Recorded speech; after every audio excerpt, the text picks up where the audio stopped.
Hi, I'm back. I'll be reading chapter 9 of the Harry Potter and the Order of the Phoenix.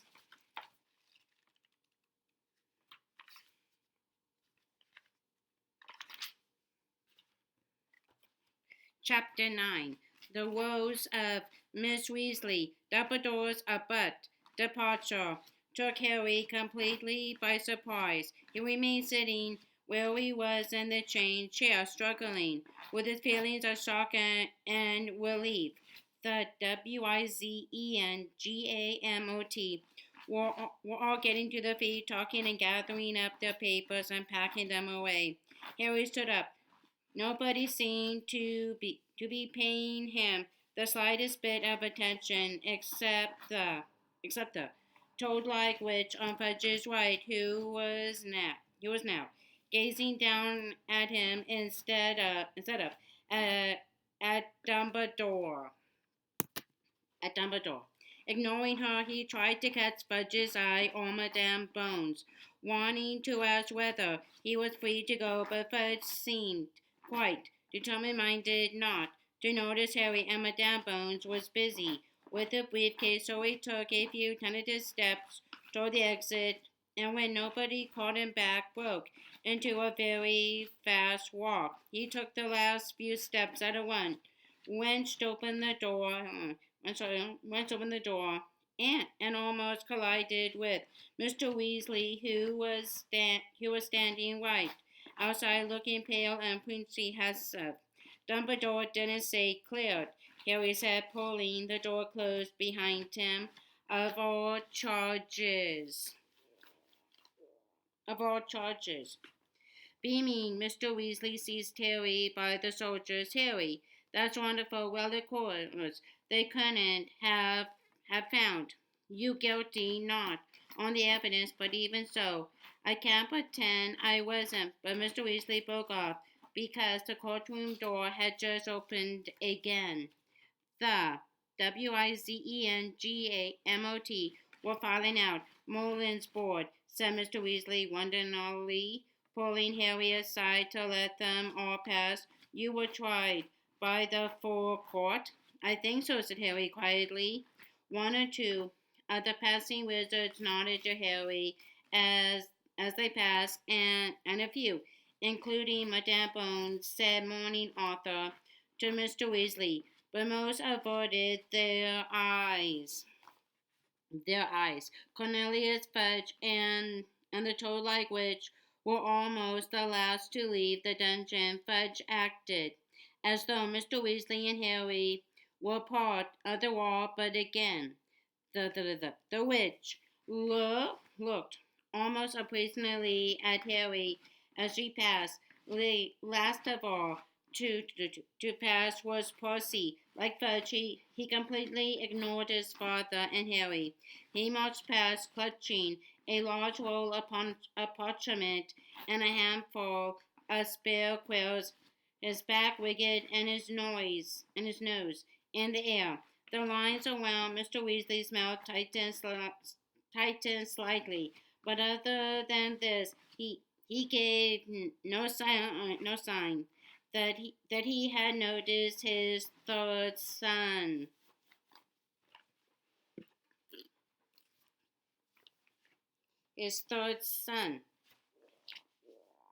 I'm going to take you straight back so you can tell the others the good news, he said, beckoning Harry forward as Percy's heels disappeared up the stairs to the ninth level. I will drop you off on the way to that toilet in BETHNAL Green. Come on. So what will you have to do about the toilet? Harry asked, grinning. Everything suddenly seemed 5 times funnier than usual. It was starting to sink in. He was cleared. He was going back to Hogwarts. To Hogwarts. Oh, it's a simple enough anti-jinx, said Mr. Weasley as they mounted the stairs, but it's not so much having to repair the damage. It's more the attitude behind the vandalism, Harry. Muggle baiting might strike some wizards as funny, but it's an expression of something much deeper and nastier. And I, for one, Mr. Weasley broke off in mid-sentence. They had just reached, just reached the ninth level quarter, and Cornelius Fudge was standing a few feet away from them, talking quietly to a tall man with sleek, blonde hair and a pointed, pale face. Pale face. The second man turned at the sound of their footsteps.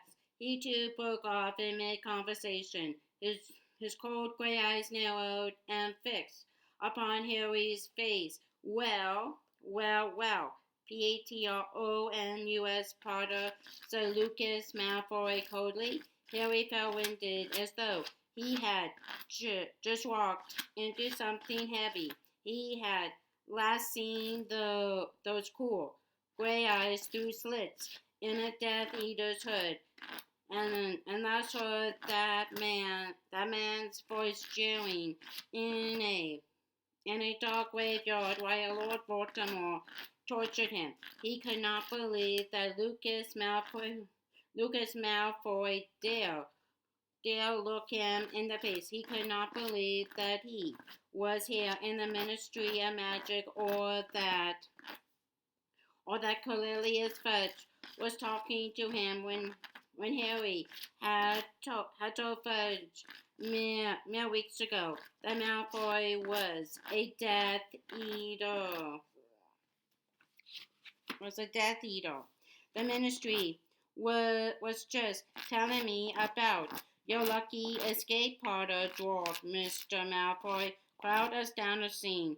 The way you continue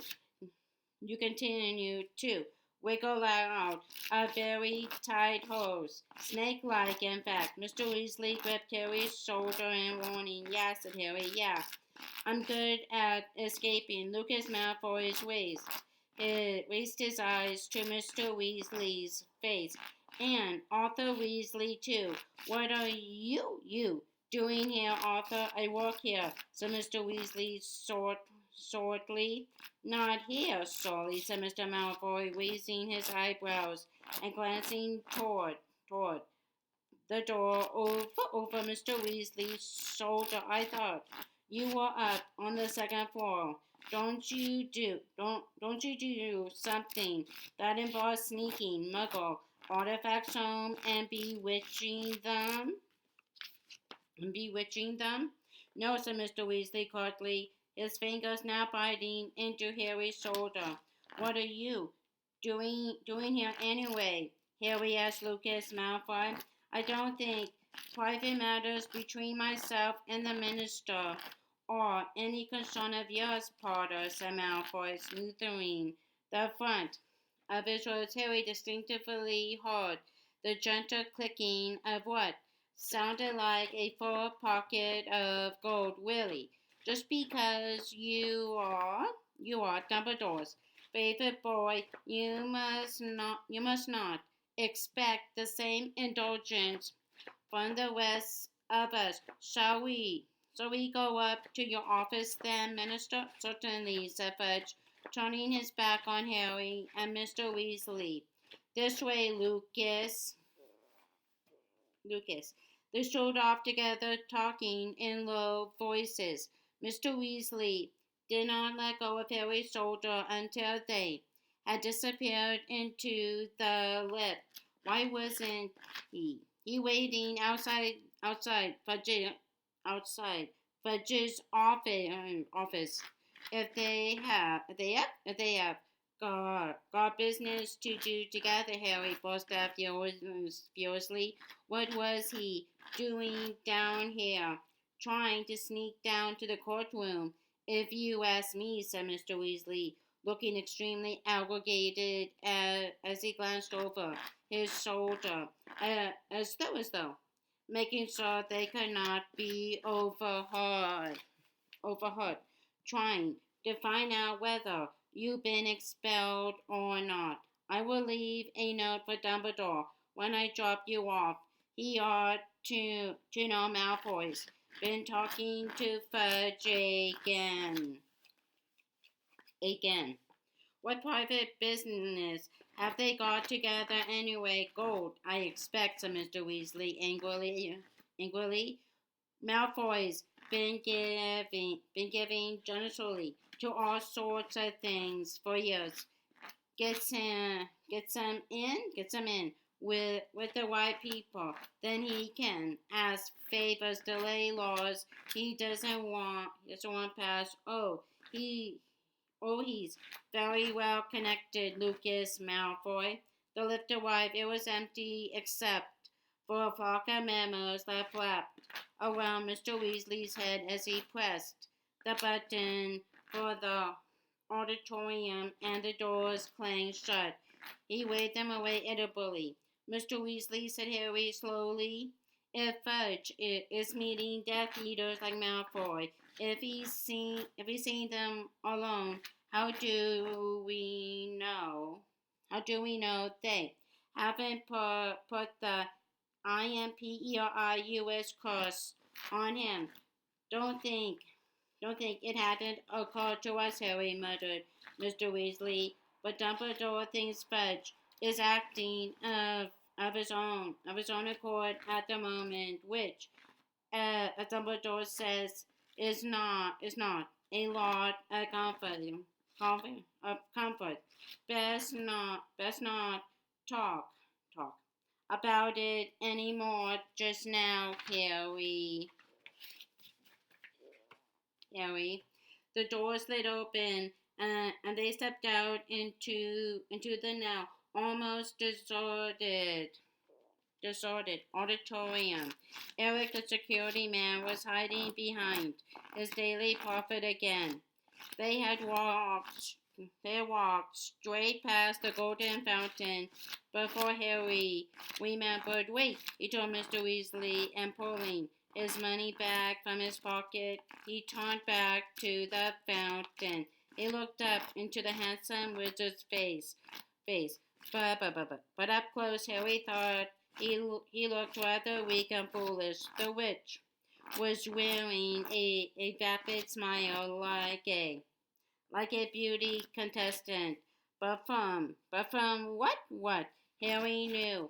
A goblins and CENTAURs, they were most unlikely to be caught staring sloppily at humans of any description. Only the house elf's attitude of creeping sovereignty looked convincing. With a grin at the thought of what Hermione would say if she could see. As you can see, the statue of the elf, Harry turned his money bag upside down and emptied not just 10 gallons, but the whole contents into the pool at the statue's feet.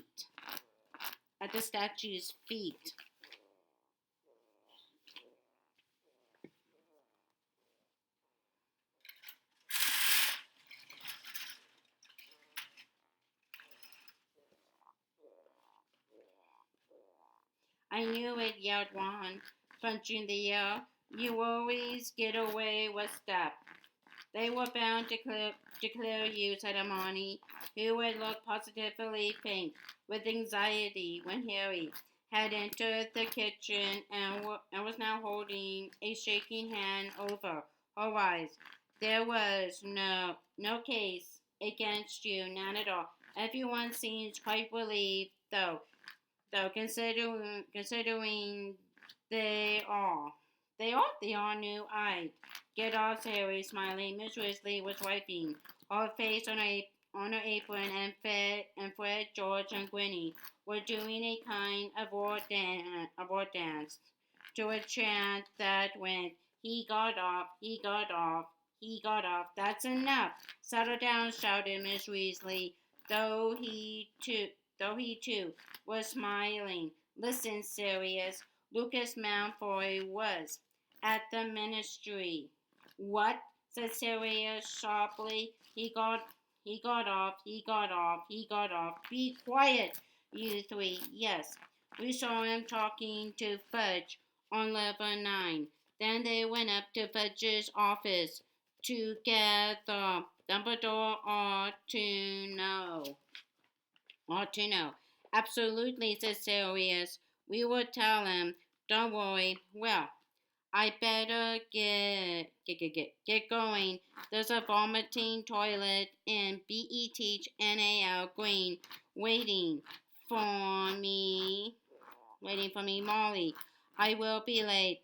I'm covering for Tonks, but Kingsley might be dropping in for dinner.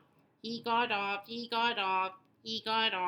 That's enough, Fred, George, Gingy, said Miss Weasley as Mr. Weasley left the kitchen. Harry, dear, come and sit down. Have some lunch.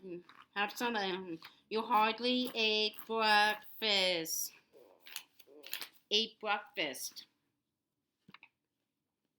Ron and Hermione sat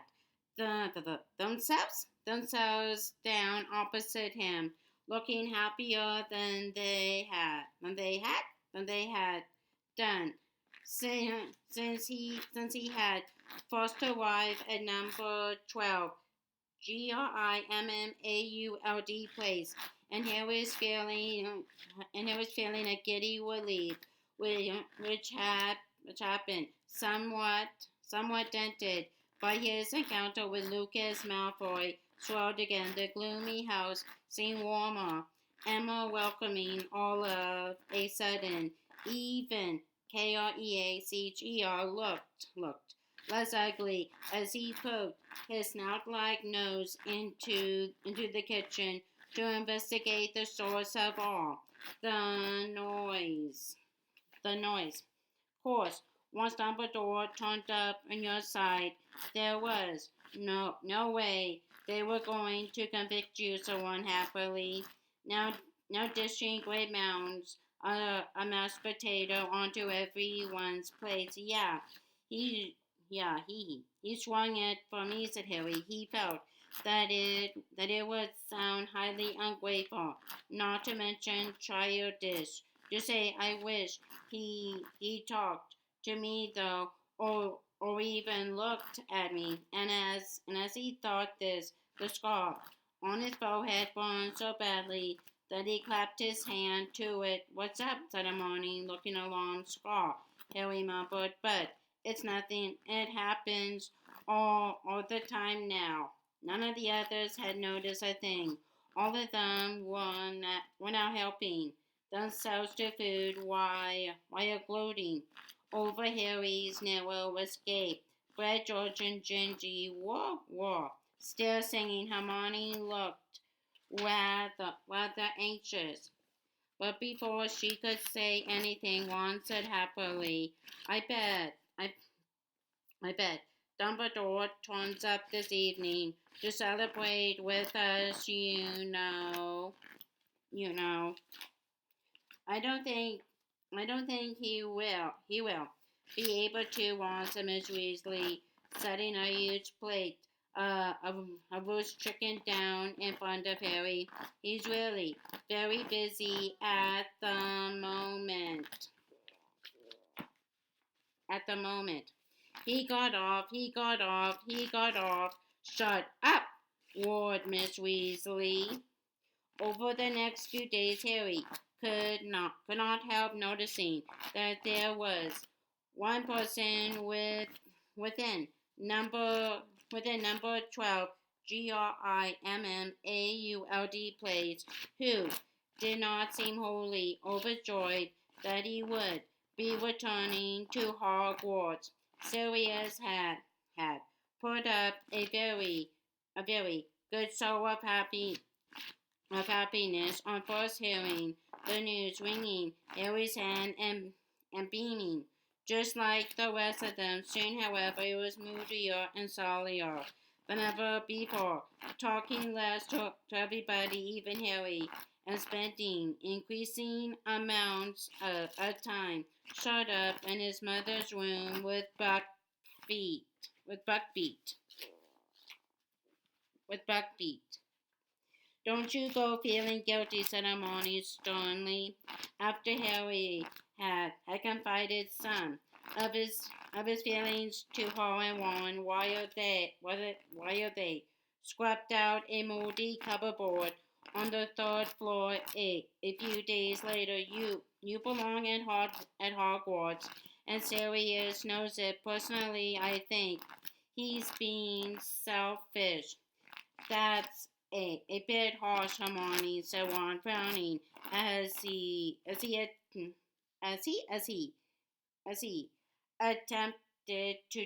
to prise off a bit of mold that had attached itself firmly to his finger. You wouldn't want to be stuck inside this house inside this house without company.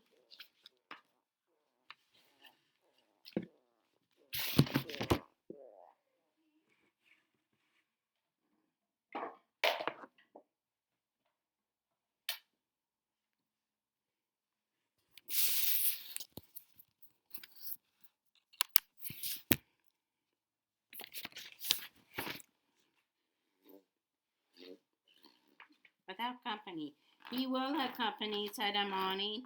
It's headquarters to the Order of the Phoenix, isn't it? He, he just got his hopes up that Harry would be coming to live here with him. I don't think that's true, said Harry, wringing out his cloth. He wouldn't give me a straight answer when I asked him if I could. He just didn't want to get his own hopes up even more, said Hermione wisely, and he probably felt a bit guilty himself because I think a part of him was really hoping you'd be expelled. Then you'd both be outcast together. Come off it, said Harry and Ron together, but Hermione merely shrugged. Shoot yourselves. But I sometimes think Mom's right, and Sirius gets confused about whether you or your father, Harry. So you think he he's touched in the head, said Harry heatedly. No, I just think he's been very lonely for a long time, said Hermione simply. At this point, Miss Weasley entered the bedroom behind them. Still not finished, she said, poking her head into the cupboard. I thought you might be here to tell us to have a break, said Ron bitterly. Do you know how much mold we got with of since we arrived here? You were so keen to help the orders, said Miss Weasley. You can do your bit by making headquarters fit to live in. I feel like a house elf, grumbled one. Grumbled one. Well, now that you understand what dreadful lives they lead, perhaps you will be a bit more active in SPEW ceremony, hopefully, as Miss Weasley left them to it again. Maybe it wouldn't be a bad idea to show people exactly how horrible it is to clean all the time. We could do a sponsored scrub of Gryffindor common room. All proceeds to SPEW. It would raise awareness as well as funds as well as funds. I will sponsor you to shut up about SPEW1, muttered Italy, but only, but only so Harry could hail him. Could hail him. Harry found himself daydreaming about Hogwarts more and more as the end of the holidays approached. He could not wait to see Hagrid again, to play Quidditch, even to stroll across the vegetable patches to the herbology greenhouses. It would be a treat just to leave this dusty, musty house where half of the cupboards were still bolted shut and Kreacher wheezed in sorts out of the shadows as you passed, though Harry was careful not to say any of this within earshot of Sirius.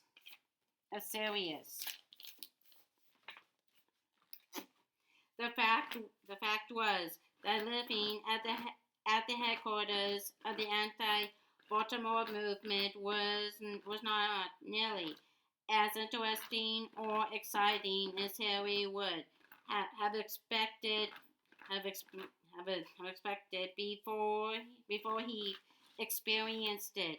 Though members of the Order of the Phoenix came and went regularly, sometimes staying for meals, sometimes only for a few minutes whispered conversation, Miss Weasley made sure that Harry and the others were kept well out of earshot, whether extendable or noble, and nobody, not even Sirius, seemed to feel that Harry needed to know anything more than he had heard on the night of his arrival.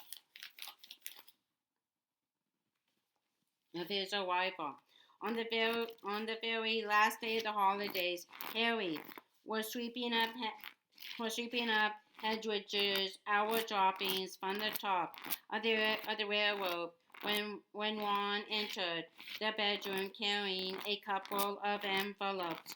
Booklets have arrived, he said, throwing one of the envelopes up to Harry, who was standing on a chair. About time, I thought they'd forgotten. They usually come much earlier than this. Harry swept the last of the droppings into a rubbish bag and threw the bag over Ron's head into the waste paper basket in the corner, which swallowed it and belched it loudly. He then opened his letter. It contained two pieces of parchment. One, the usual reminder that Tom started on the 1st of September. The other, telling him which books he would need for the coming year. Only two new ones, he said, reading the list, the standard book of spells, grade 5, by Miranda Goshawk,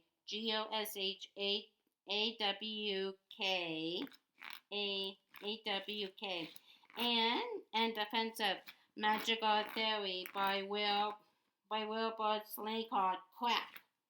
Fred and Fred and George Apparatedy White beside Harry. He was so used to them doing this by now that he didn't even fall off his chair. We were just wondering who assigned the Slaycott book, said Fred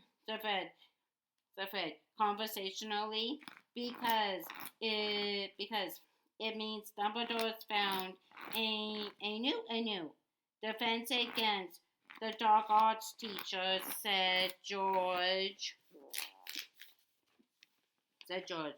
And about time too, said Fred. What do you mean? Harry asked, jumping down beside them. Well, We overheard Mom and Dad talking on the extendable airs a few weeks back, Fred told Harry. And from what they were saying, Dumbledore was having real trouble finding anyone to do the job this year. This year. Not surprising, is it? Is it? When you look at what's happened to the last four, said George, one sacked, one dead, one's memory removed, and one locked in a trunk for 9 months, said Harry, counting them off on his fingers. Yeah, I see what you mean. What's up with you, Ron? Asked Fred. Ron did not answer. Harry looked around. Ron was standing very still, with his mouth slightly open, gaping at his letter from Hogwarts. What's the matter? Said Fred impatiently, moving around Ron to look over his shoulder at the parchment. Fred's mouth fell open too. Perfect, he said, staring inquisitively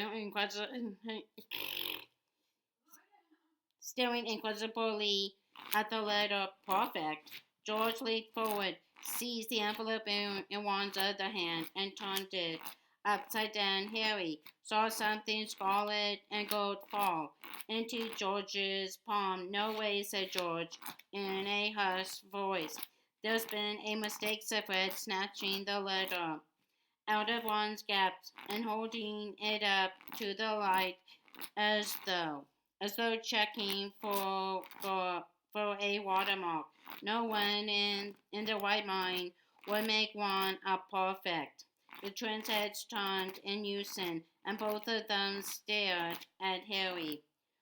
We thought you were a CERT, said Fred in a tone that suggested Harry had tricked them in some way. We thought Dumbledore was bound to pick you, said George indulgently, winning the Triwizard and everything, said Fred.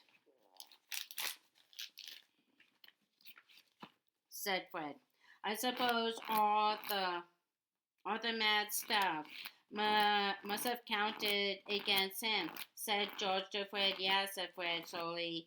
Yeah, you have caused too much trouble, made. Well, at least one of you's got their priorities right. He strode over to Harry and clapped him on the back while giving one a seething look. Perfect. Ickle. Wani, the perfect Oman's going to be revolting, groaned George, thrusting the prefect badge back at Ron as though it might contaminate him. Ron, who had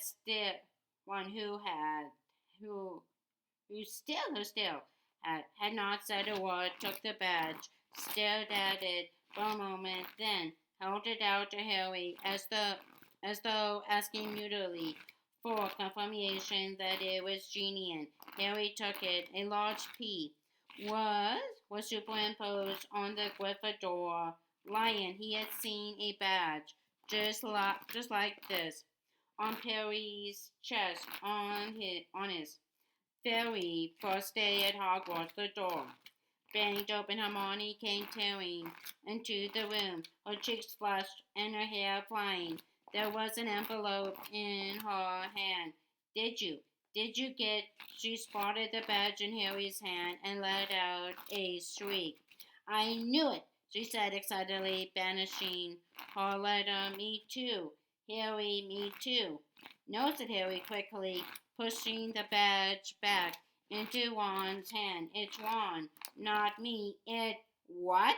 Ron's perfect. Ron's prefect.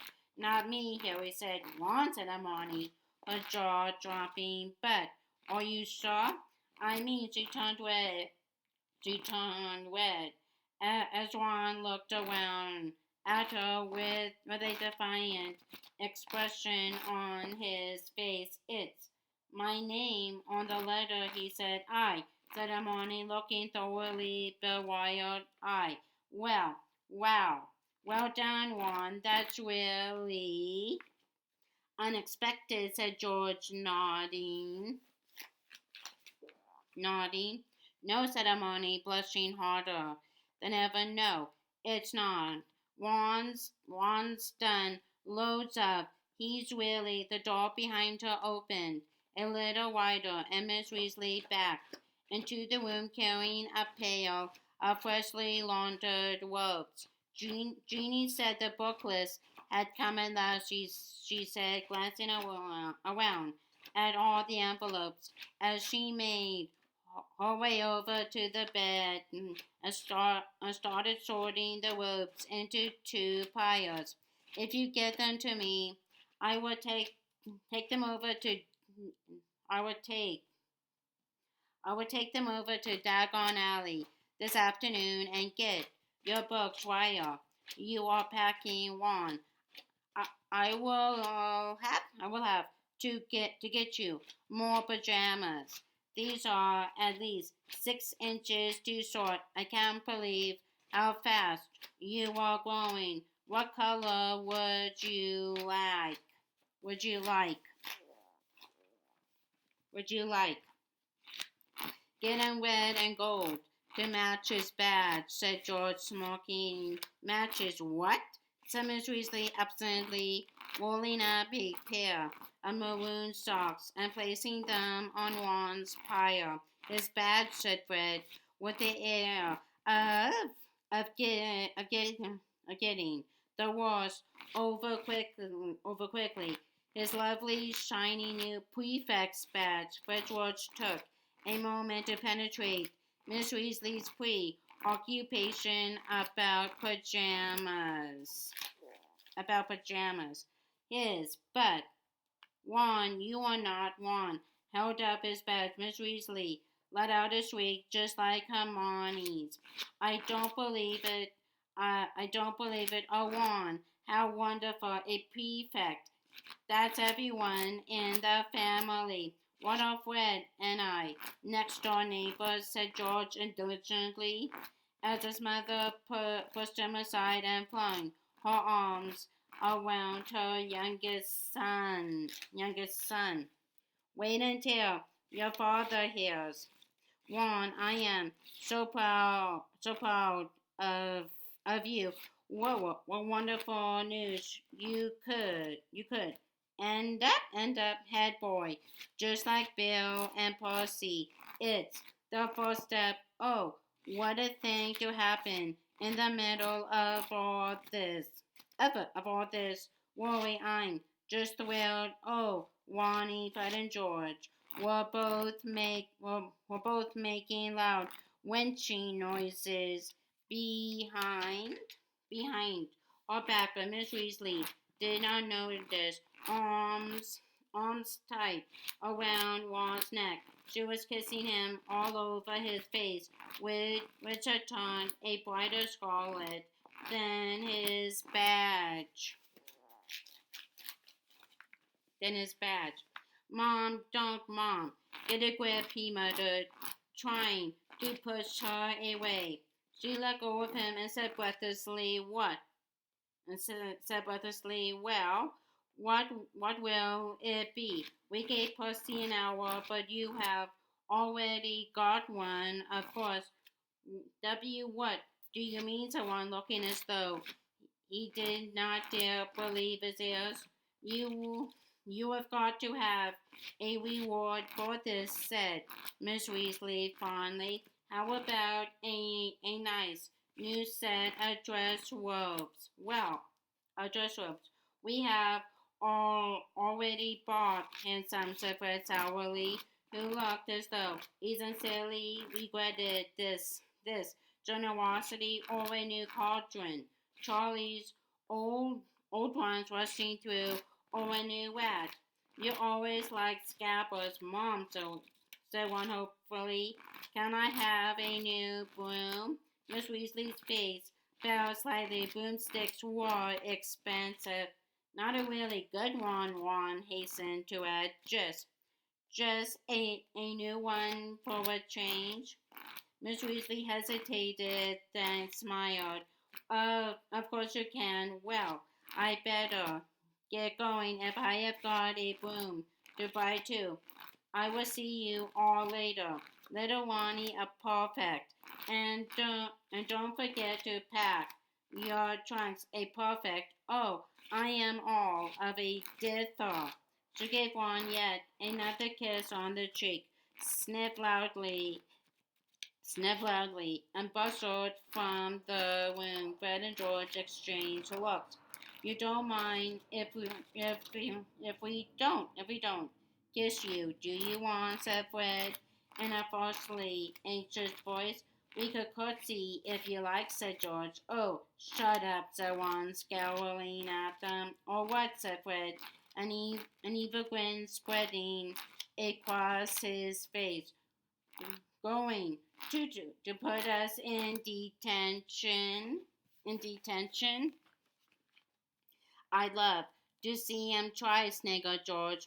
He could, if you don't watch out, said Hermione angrily. At which Fred and George burst out laughing, and Ron muttered, "Drop it, Hermione. We are going to watch our step, George," said Fred, pretending to tremble. With these two on our case, yeah. It looks like our law-breaking days are finally over, said George, shaking his head, and with another loud quack, the twins, Disapparatted. Those two, said Hermione furiously, staring up at the ceiling. The witch. They, they could. Now hear Fred and George roaring with laughter in the room upstairs. Don't pay any attention to them, Ron. They are only jealous. Jealous. I don't think they are, said Ron doubtfully, also looking up at the ceiling. They have always said only Pratt's become perfect still. He added on a happier note. They have never had new brooms. I wish I could go with Mom and choose. She will never be able to afford an Emma's. But there's the new clean sweep out. That'd be great, yeah. I think I will go and tell her I like the clean sweep. Just so she knows. She knows. He dashed from the room, leaving Harry and Hermione alone. Alone. For some reason, Harry found that he did not want to look at Hermione. He turned to his bed, picked up the pile of clean robes Miss Weasley had laid upon it, and crossed the room to his trunk. Harry, said Hermione tentatively. Well done, said Harry, so heatedly it did not sound like his voice at all, and still not looking at all. Brilliant, perfect, great, thanks, said Hermione. Harry, could I borrow Hedwig so I can tell Mom and Dad? They will be really pleased. I mean, perfect is something they can understand. Yeah, no problem, said Harry, still in the horrible, heady voice that did not belong to him. Take her. He leaned over his trunk, laid the robes on the bottom of it, and pretended to be rummaging for something, while Hermione crossed to the railroad and called Hedwig down. A few moments passed.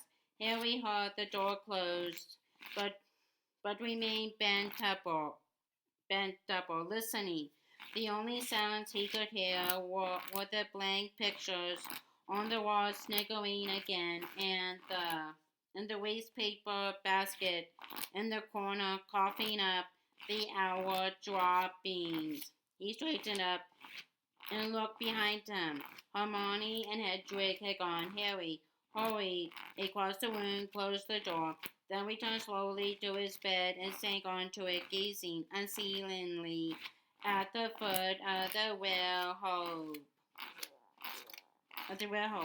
He had forgotten completely about Porphyx being chosen in the fifth year. He had been too anxious about the possibility of being expelled to spare a thought for the fact that badgers must be winging their way towards certain people.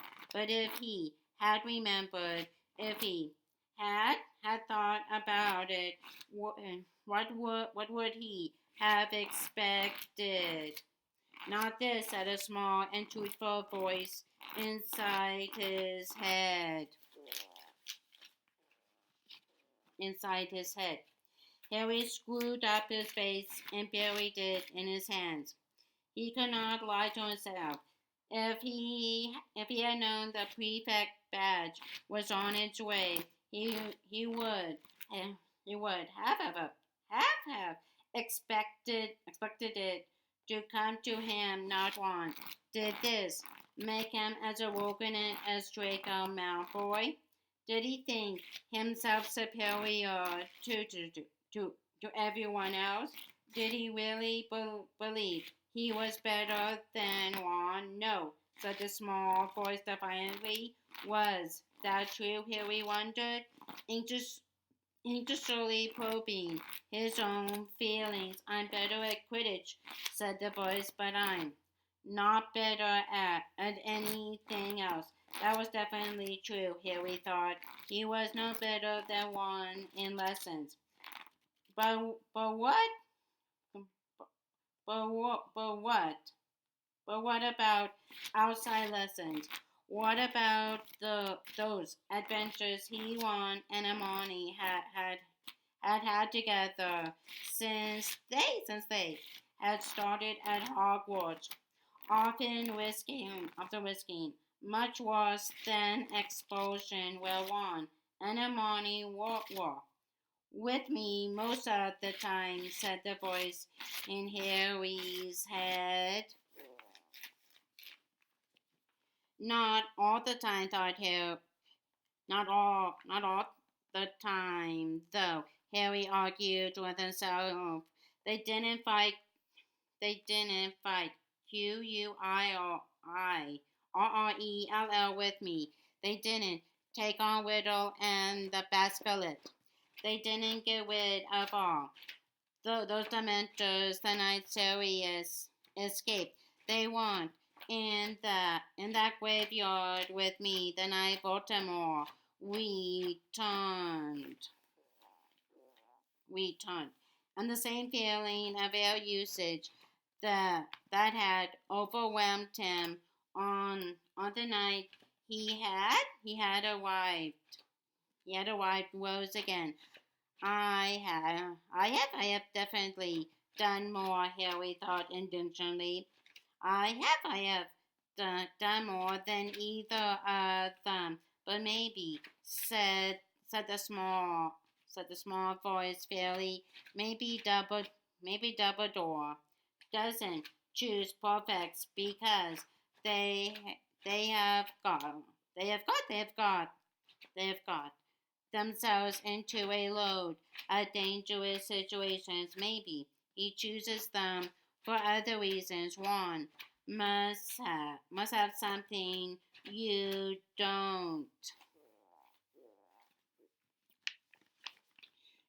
You don't.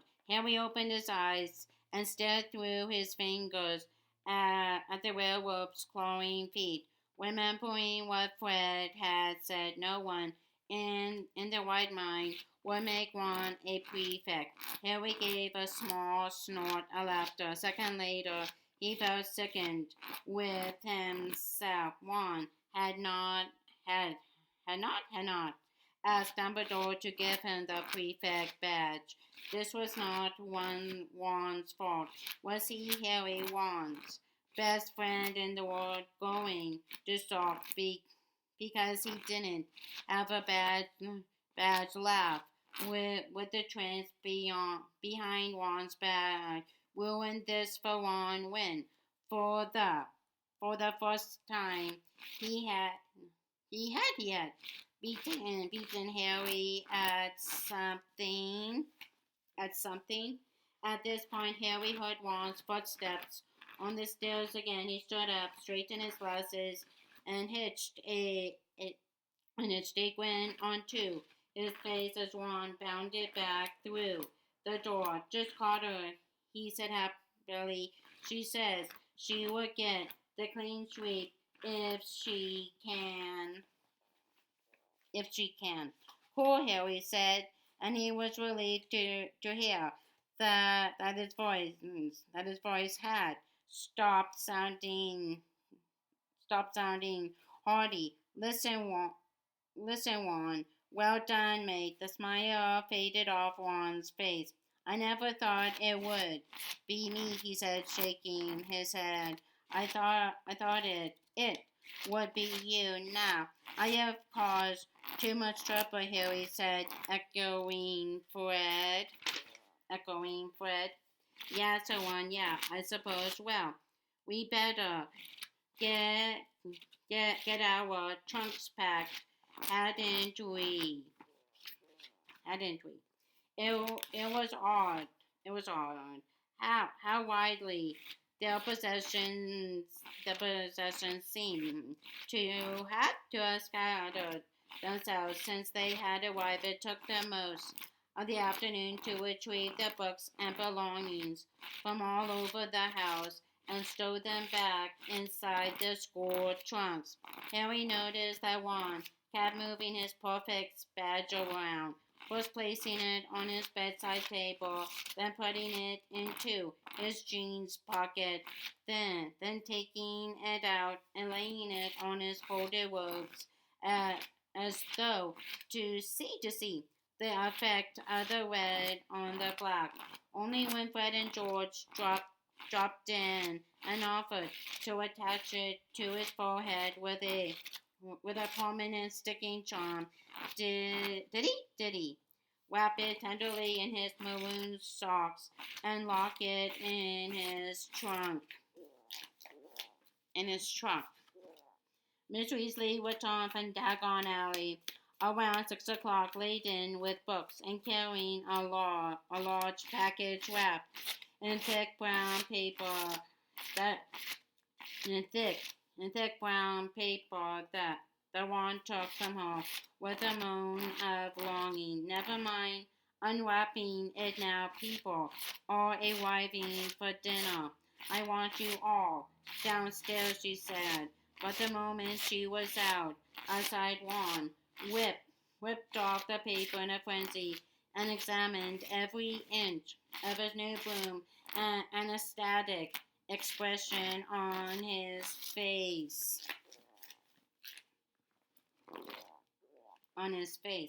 Down in the basement, when Miss Weasley had hung a scarlet banner over the heavily laden dinner table, which read, "Congratulations, Ron and Hermione, new prefects." She looked in a better mood than Harry had had seen her all holiday. I thought we'd have a little party, not a sit-down dinner, she told Harry, Ron, Hermione, Fred, George, and Gingy as they entered the room. Your father and Bill are on their way, Ron. I have sent them both ours, and they are thrilled, she added, beaming. Fred rolled his eyes. Sirius, Lupin, Tunks, and Kingsley Shacklebolt were already there, and Mad-Eye Moody stumped in shortly after Harry had got himself a butterbeer. "Oh, Alabaster, I am glad you were here," said Miss Weasley brightly, as Mad Eye shrugged off his traveling cloak. "We have been wanting to ask you for ages. Could you have a look in the writing desk in the drawing room and tell us what's inside it? We haven't wanted to open it in case it's something really nasty. No problem, Molly. Molly. Moody's electric blue eyes swiveled upward and stared fixedly through the ceiling of the kitchen drawing room, he grumbled as the pupil contracted. Desk in the corner. Yeah, I see it. Yeah, it's a bugger. Want me to go up and get rid of it, Molly? No, no. I will do it myself later, beamed Miss Weasley. You have your drink. We are having a little bit of a celebration, actually. She gestured at the scarlet banner. Fourth, fourth prefect in the family, she said fondly, ruffling One's hair. Prefect, he growled Moody, his normal liar one, and his magical eyes swiveling around to gaze into the side of his head. Harry had the very uncomfortable feeling it was looking at him and moved away towards Sirius and Lupin.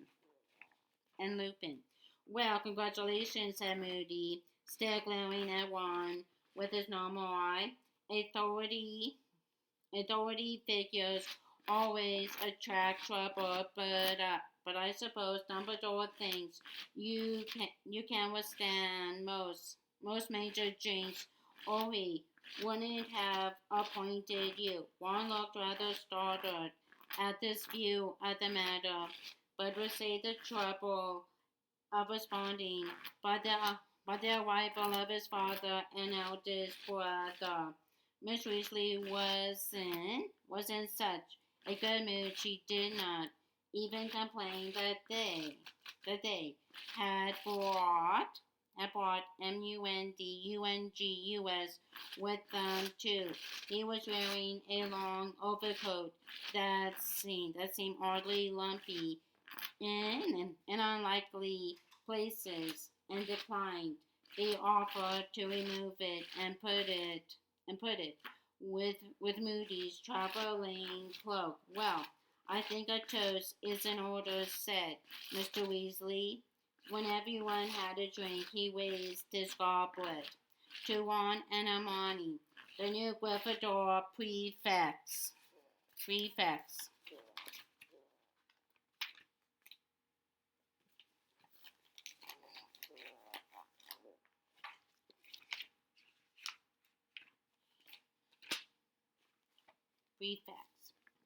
Ron and Hermione beamed as everyone drank to them and then applauded.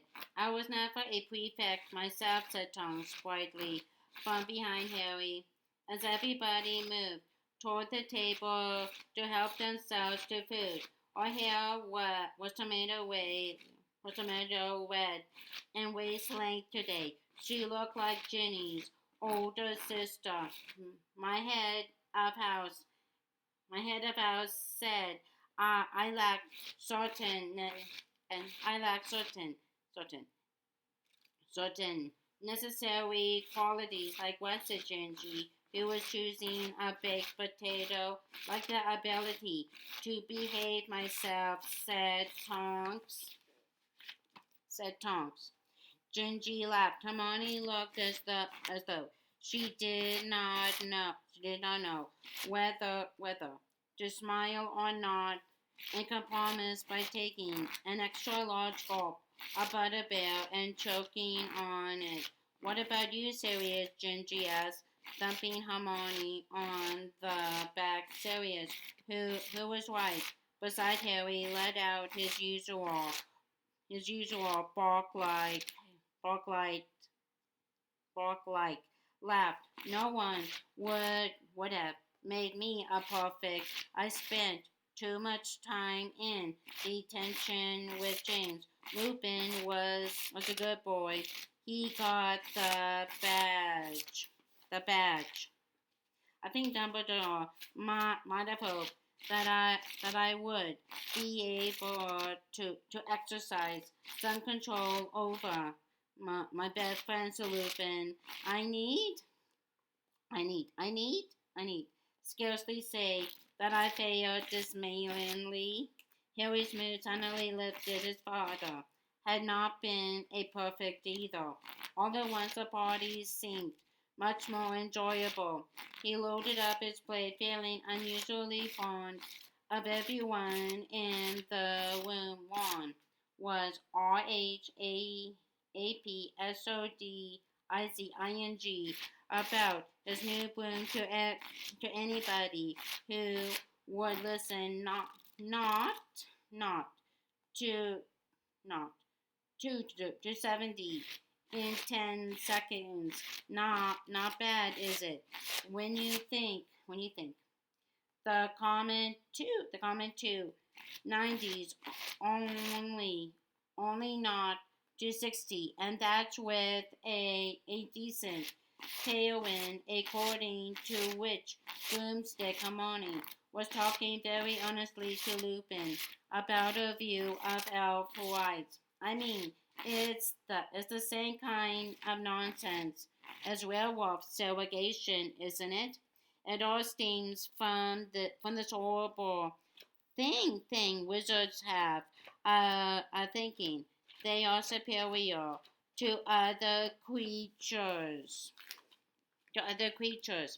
Miss Weasley and Bill were having the usual argument about Bill's hair.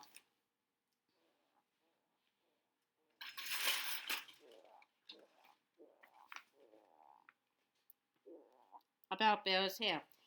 Getting getting really out of hand. And you are so good looking. It would look much better, sorta, wouldn't it, Harry? Oh, I don't know, said Harry, slightly alarmed at being asked his opinion. He slid away from them in the direction of Fred and George, who were huddled in a corner with Mundungus. Mundungus stopped talking when he saw Harry, but Fred winked and begged Harry closer. It's okay, he told Mundungus. We can trust Harry. He's our financial backer. Look what D-U-N-G podcast has gotten us, said George, holding out his hand to Harry. It was full of what? Look like shriveled black pods. A faint rattling noise was coming from them, even though they were completely stationary. Stationary. Venomous Tentaculac, said George. We need them for the SKIVING snack boxes, but they are a Class C non-tradable substance. So we have been having a bit of a trouble getting hold of them. 10 gallons the lot. Then the UNG suffered with all the trouble. I went to get them, said Mundungus, his saggy, bloodshot eyes stretching even wider. I'm sorry, lads, but I am not taking a KNUT under 20. DUNG likes his little joke, Fred said to Harry. It, yeah, his, his, his best one so far has been sickles for a bag of KNARL quills, said George. Be careful, Harry, warned them quietly. What, said Fred? Mom's busy cooing over Prefect Ron. We are okay. But Moody could have his eye on you, Harry pointed out. Mundungus looked nervously over his shoulder. Good point that he wanted. All right, lads. 10 it is. If you will, take them quick. Take them quick. Cheers, Harry suffered delightedly when Mungus had emptied his pockets into the twins' outstretched hands and escorted off toward the food. We better get these upstairs. Harry watched them go, feeling slightly uneasy. It had just occurred to him that Mr. and Miss Weasley would want to know how Fred and George were financing the joke shop business when, as was inevitable, they finally found out about it, giving the twins his Triwizard winnings as seemed a simple thing to do at the time, but what if it led to another family woe and a pussy-like estrangement? Would Miss would would Miss Weasley would Miss Weasley still feel that Harry was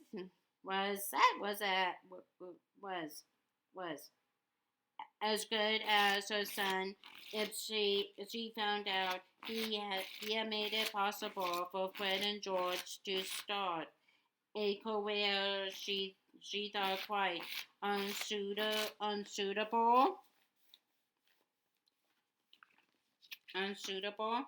Standing where the twins had left him with nothing but a guilty weight in the pit of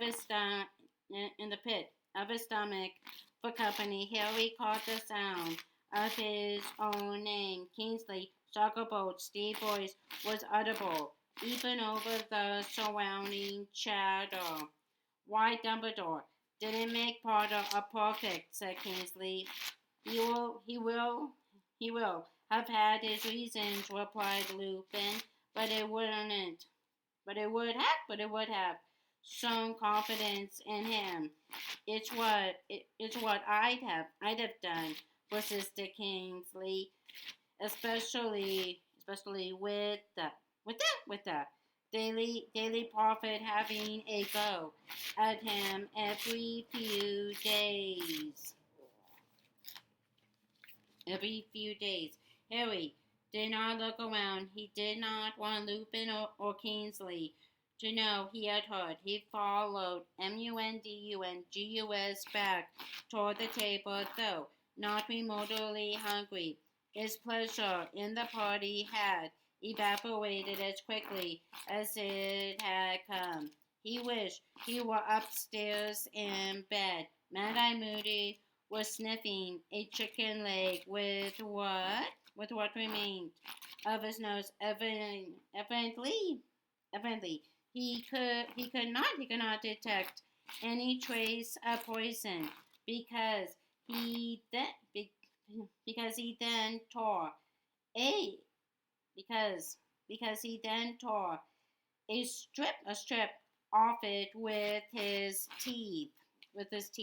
The hunters made a Spanish oak with anti-jinx varnish and built-in vibration control wand was saying to Tonks. Miss Weasley yawned widely.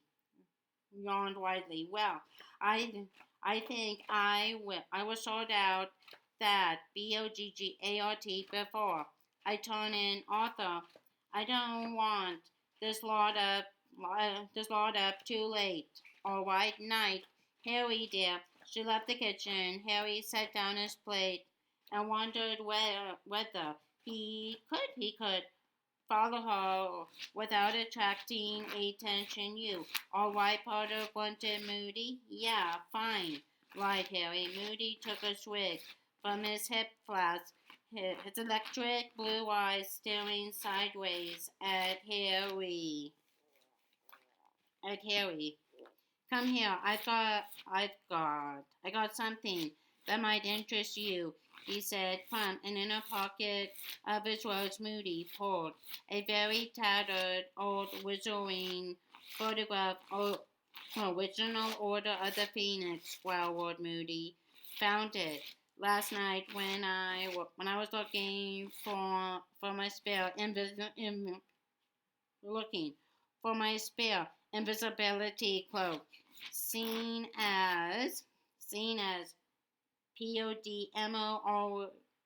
PODMORE hadn't had the manners to return. My best one thought people might thought people might like to see it. Harry took the photograph. A small crowd of people, some waving at him, others lifting their glasses, looked up at him. There's me, said Moody, unnecessarily pointing at himself. The Moody in the picture was unmistakable, though his hair was slightly less gray and his nose was intact. And there's Dumbledore beside me, DEDALUSDIGGLE on the other side.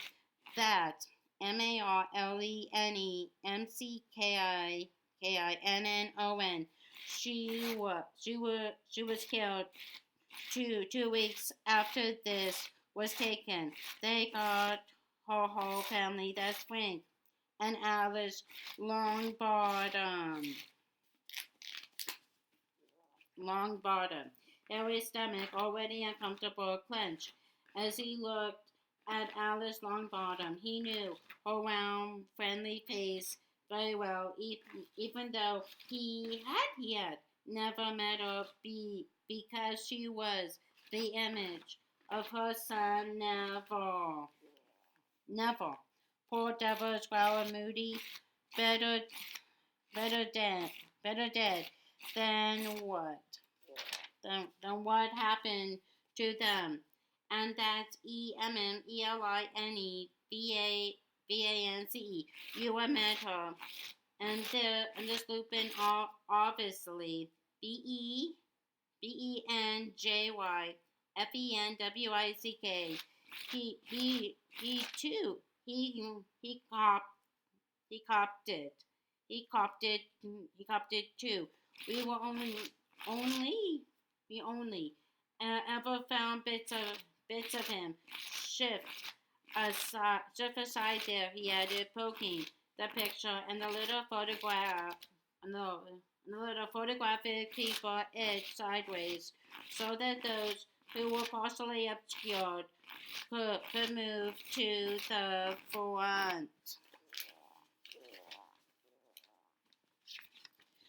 front. That's EDGAR Bones, brother of AMELIA Bones. They got him and his family too. He was a great wizard. STURGISPODMORE. Blimey. He looks young. CARADOC. Dearborn vanished 6 months after this. We never found his body. Hagrid, of course, looks exactly the same as ever. ELPHIASDOGE. You were madam. I've forgotten he used to wear that stupid hat. GIDEON PREWETT. It took 5 Death Eaters to kill him and his brother FABIAN. They fought like heroes. Budgie along. The little people in the photograph jostled among themselves and those hidden white. At the back appeared at the forefront of the picture. That's Dumbledore's brother, Aberforth. Only time I ever met him, strange bloke. That's DORCAS Meadows. Baltimore killed her. Personally, serious when he still had short hair and there you go. Thought that would interest you. Harry's heart turned over. His mother and father were beaming up at him, sitting on either side of a small watery-eyed man. Harry recognized at once was Wormtail. He was the one who had betrayed their whereabouts to Baltimore, and so helped bring about their deaths. E.H. said Moody. Harry looked up into Moody's heavily scarred and pitied face. Evidently Moody was under the impression he had just given Harry a bit of a treat. Yes, said Harry, attempting to grin again. Listen, I have just remembered I haven't packed my. He was spared the trouble of inventing an object he had not packed. Sirius had just said, "What's that you have got there, Mad-Eye?" And Moody had turned toward him. Harry crossed the kitchen, slipped through the door and up the stairs before anyone could call him back. He did not know why he had received such a shock. He had seen his parents' picture before, after all, and he had met Wormtail. But to have them sprung on him like that when he was least expecting it, no one would like that, he thought angrily. And then to see them surrounded by all those other happy faces. Benjy Fenwick, who had been found in bits, and Gideon Prewett, who had died like a hero, and the Longbottoms, who had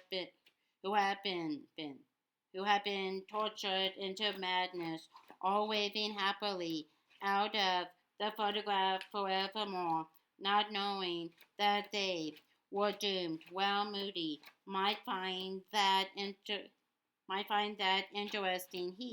Harry, found it disturbing.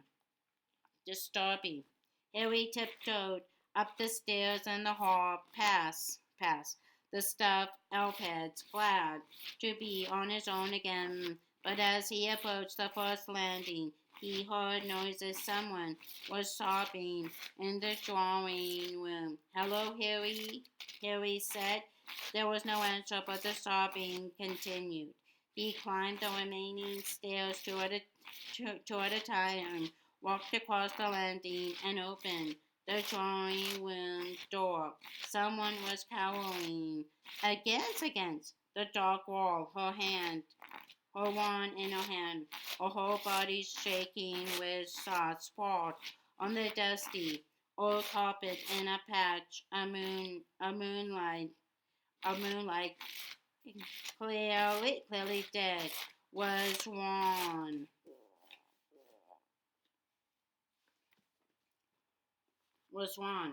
All the air seemed to vanish from Harry's lungs. He felt as though he were falling through the floor. His brain turned icy cold. Ron dead? No, it couldn't be. But wait a moment. It couldn't be. Ron was downstairs. "Miss Weasley?" Harry croaked. Ridiculous," Miss Weasley saw, pointing her shaking hand at Ron's body. Crack! Ron's body turned into bear, spread-eagled on his back, his eyes wide open and empty. Miss Weasley sobbed harder than ever. Ridiculous, she sobbed again. Crack! Mr. Weasley's body replaced Bear's, his glasses askew, a trickle of blood running down his face. "No," Miss Weasley moaned. "No. Ridiculous. Quack. Dead Trench. Quack. Dead Percy. Quack. Dead Harry. Miss Weasley. Just get out of here," shouted Harry, staring down at his own dead body on the floor but someone else. What's going on? Lupin had come running into the room, closely followed by Sirius, with Moody stumping along behind them. Lupin looked from Miss Weasley to the dead Harry on the floor and seemed to understand in an instant. Pulling out his own wand, he said very calmly and clearly, "Ridiculous!"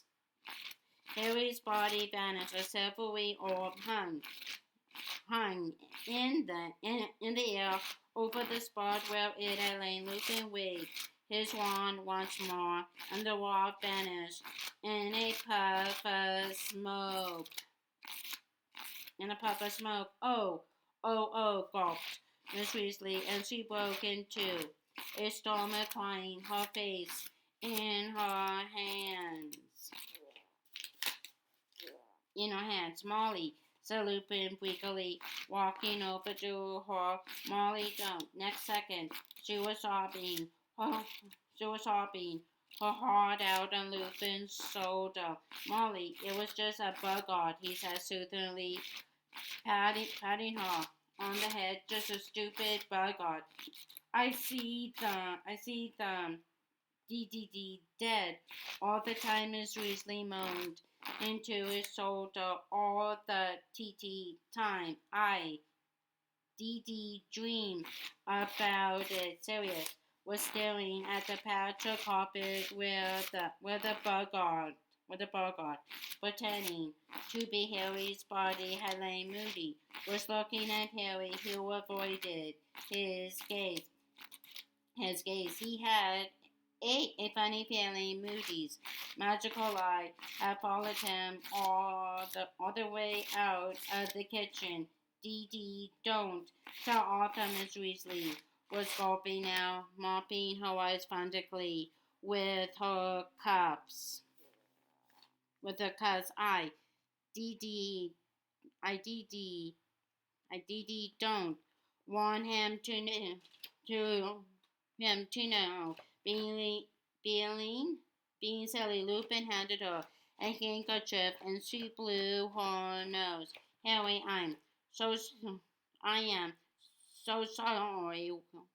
What must you think of me?" she said shakily, not even able to get rid of a bogart. "Don't be stupid," said Harry, trying to smile. "I'm just so worried," she said, tears spilling out of her eyes again. Half the FF families in the order. It will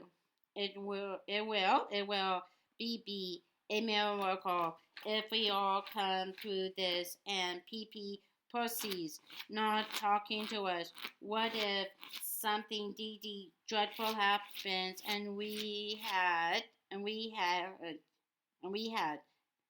never made up? And what's going to happen if Arthur and I get killed? Who's going to look after Ron and Gingy?" "Molly, that's enough," said Lupin firmly. "This isn't like last time. The Order are better prepared. We have got a head start. We know what Voldemort's up to. Miss Weasley gave a little squeak of fright at the sound of the name. "Oh, Molly, come on. It's about time you got used to hearing it.